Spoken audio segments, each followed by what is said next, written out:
જય માતાજી મિત્રો, અમારી શાળામાં મગફળી પહેરવાની છે અમારા ખેતરમાં, એટલે અમે હું તમને દેખાડું છું વિડીયો. આ રી મગફળી, આ રે દસો દેખાડે તું. આ એક જબુડો, આ બીજો જબુડો તમે દેખી રહ્યા છો.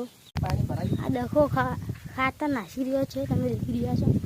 આ બેણી ભરાઈ રહી, હું પાણી ભર્યા જઈ રહ્યો છું. પાણી ભરાઈ રહ્યું છે, તમે દેખી રહ્યા છો. સીધા છે મારા દાદા છે, તમે દેખી રહ્યા છો. હું દાદાના પાસે નહીં જતો, બિયાર ખેતરમાં જાય. અમે જઈ રહ્યા છો ખેતરમાં, તમે દેખી રહ્યા છો. તો ખેતરમાંથી મળીએ. જય માતાજી મિત્રો, અમે પહોંચી ગયા છો ખેતરમાં. કટ્ટા ઉતારશે એટલે ભાઈ હું તમને દેખાડું મગફળી પહેરે એટલે. જય માતાજી મિત્રો, અમારી મગફળી પહેરાઈ રહી છે, તમે દેખી રહ્યા છો. આ દેખો, હવે તમને અમે ઘરે જઈને મળીએ. અમે પહોંચી ગયા છો ઘેર, તમે દેખી રહ્યા છો. અમારી ચેનલ લાઈક સબસ્ક્રાઈબ કરજો. જય શ્રી રામ.